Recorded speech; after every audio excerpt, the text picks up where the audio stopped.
One Story, 34, Ruth de 1 à 4, Naomi, Ruth et Boaz. Ruth a été enregistrée au milieu du livre des Juges. Comme la dernière phrase du livre des Juges. À cette époque-là, il n'y avait pas de roi en Israël. Chacun faisait ce qui lui semblait bon. La dernière partie du livre des Juges révèle le fait que les Juifs sont les seuls à avoir un roi. La dernière partie du livre des Juges révèle l'histoire des Lévites qui devaient avoir Dieu pour roi, enseigner la parole de Dieu, administrer les sacrifices et faire en sorte que les Israélites servent Dieu en permanence, mais qui n'ont pas pu assumer leurs fonctions. De plus, le fait que les Lévites étaient errés signifie que lorsque les villes des Lévites ont été divisées par tirage au sort et qu'ils ont été dispersés dans chaque tribu, les tribus devaient laisser les Lévites se concentrer sur leur travail et les faire vivre, ce qui n'a pas été le cas. Le fait qu'ils n'aient pas pris soin des prêtres de Dieu qui étaient chargés des sacrifices de Dieu signifiait que les Israélites ne considéraient pas Dieu comme un roi et qu'ils l'abandonnaient. Ruth est l'histoire de cette époque. La famine. Lorsque les juges régnaient, il y avait une famine en Israël. Canaan, le pays que Dieu a envoyé, ne devient un pays où coule le lait et le miel que s'il y a de l'eau, mais s'il n'y a pas de pluie, il y a une famine et ce pays est le plus difficile à habiter. Cependant, comme nous l'avons déjà vu, la cause de la famine dans le pays de Canaan n'était pas due à des catastrophes naturelles, ni à la colère du Baal des Cananéens, le Dieu de l'abondance. C'est parce que le peuple de Dieu a péché contre lui. Les Israélites devaient donc immédiatement connaître la cause de la famine et restaurer leur relation avec Dieu, en se concentrant sur les Lévites, mais ils sont allés vers les Baals et ont même quitté le pays de Dieu à la recherche d'un endroit qu'ils considéraient comme bon. À cette époque, un homme nommé Elimelech, qui vivait à Bethléem en Juda, a quitté le pays d'Israël pendant la famine et a emmené sa femme Naomi et ses 2 fils au pays de Moab où ils se sont installés. En effet, du haut des montagnes d'Israël, il n'y avait pas de famine dans les plaines de Moab. Il devait garder sa place en tant que peuple de Dieu et en tant que peuple de l'alliance de Dieu, mais il est allé dans un endroit qui semblait bon à ses yeux. La Bible passe sous silence le genre de vie qu'ils ont mené dans le pays de Moab et commence par « Elimelech, le mari de Naomi, mourut » et par le fait que les 2 fils ont épousé des femmes moabites pendant 10 ans et qu'ils sont morts, montrant ainsi le résultat du choix de femmes moabites. Le retour. La Bible passe maintenant d'Elimelech à Naomi, et dans la réalité où il ne reste que 3 veuves, elles entendent la nouvelle que Dieu a pris soin de son peuple et que la question de la famine a été résolue. Naomi se lève alors et tente de retourner au pays de Canaan. La décision de Naomi n'a pas été facile à prendre. En effet, tout pécheur essaie de s'accrocher à son orgueil jusqu'à la fin.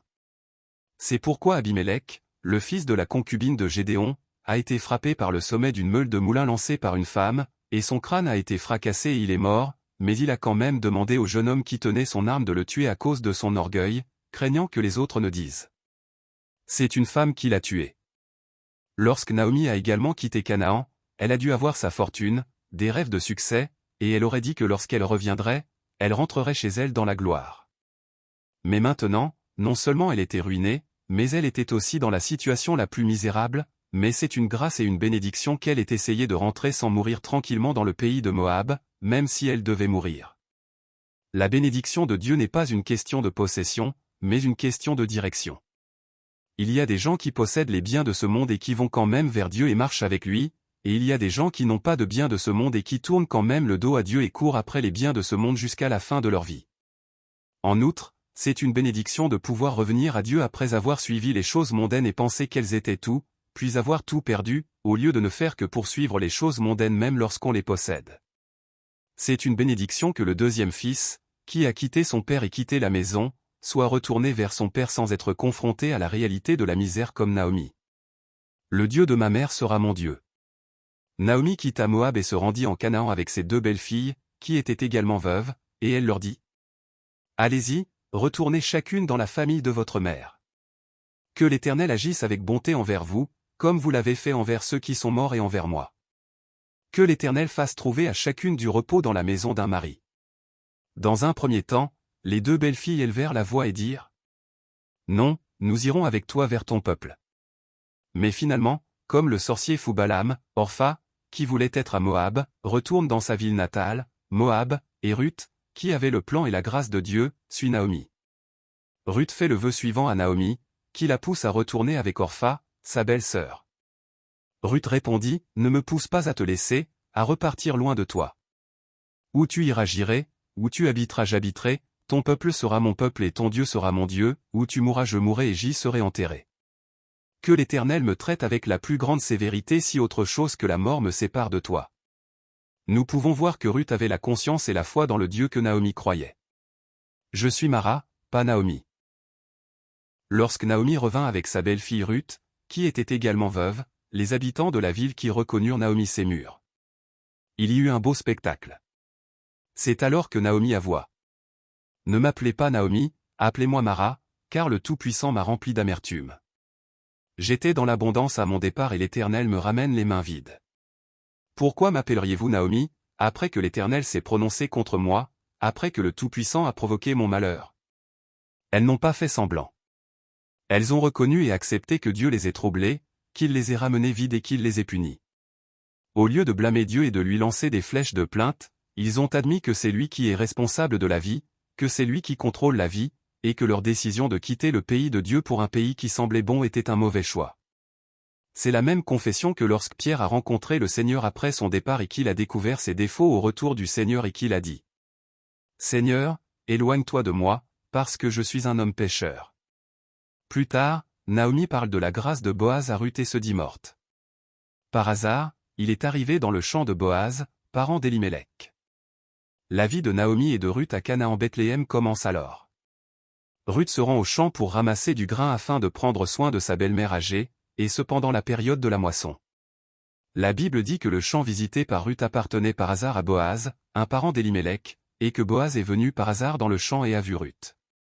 Tout semblait être un événement accidentel et fortuit, mais Dieu a placé les actions d'Élimélec et de la famille de Naomi à Moab et le retour de Naomi et de Ruth dans le grand tableau de l'émission du salut pour le royaume de Dieu.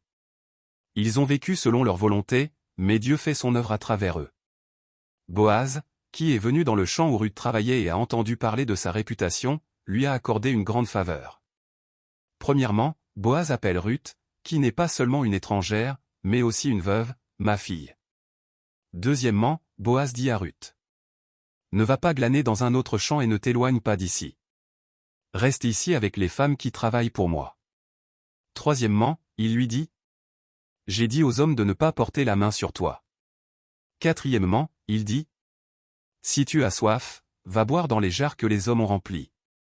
Ensuite, il a invité Ruth à manger et à manger ensemble et n'a pas oublié d'être prévenant pour qu'elle puisse ramasser des grains plus abondants. Dieu a préparé Boaz pour Naomi, qui s'est repentie et est revenue. Il semble que Naomi ait décidé seule de revenir, mais Dieu savait déjà quand Naomi et Ruth reviendraient et il a préparé la grâce de Dieu pour ceux qui reviendraient.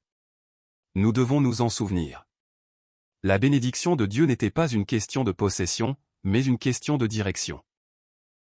Te trouver un foyer où tu seras comblé. Sur l'ordre de sa belle-mère Naomi, Ruth travaille dans le champ de Boaz, tuteur guérisseur, jusqu'à la fin de la moisson. Naomi dit à Ruth : ma fille, je voudrais assurer ton repos afin que tu sois heureuse. Maintenant, Naomi appelle le reste la recherche de l'époux de Ruth. Ainsi, la rencontre avec Jésus-Christ, l'époux, est le véritable repos. Ruth obéit aux paroles de Naomi. Lorsque Boaz, ivre après la fête de la moisson, se couche, Ruth reste immobile à ses pieds après l'avoir découvert, et dit à Boaz : étends le PAN de ton manteau sur ta servante, car tu as droit de rachat. Ce qui signifie, je veux être ta femme. Est-ce que ce sera comme tu l'entends ou selon la loi? Boaz a vécu selon la loi de Dieu dans un monde où chacun vivait comme il l'entendait. Il agit selon les paroles de Dieu, prend soin des orphelins et des veuves, qui ont disparu à l'époque des juges qui étaient sans foi ni loi dans les cieux et sur la terre. Mais il s'agit du milieu de la période des juges. Comme nous l'avons déjà vu dans le cas de la concubine des Lévites, dans un monde où chacun vivait comme il l'entendait, lorsqu'une jeune femme entre dans la couverture au milieu de la nuit, Boaz ne suit pas comme il l'entendait mais procède selon la loi de Dieu. Boaz dit d'abord à Ruth : il est vrai que je suis le tuteur rédempteur de notre famille, mais il y en a un autre qui est plus proche parent que moi. Reste ici pour la nuit, et au matin, s'il veut faire son devoir de tuteur rédempteur, tant mieux, qu'il te rachète. Mais s'il ne veut pas, je le ferai, aussi vrai que le Seigneur est vivant. Reste ici jusqu'au matin. Et, comme l'a dit Naomi, Boaz ne s'est pas reposé tant qu'il n'a pas accompli cela. Boaz a essayé d'obtenir les droits du gardien rédempteur et a obtenu les droits du gardien rédempteur selon les lois de Dieu. Je ne peux pas le racheter, car je risquerais de mettre en péril mon propre patrimoine.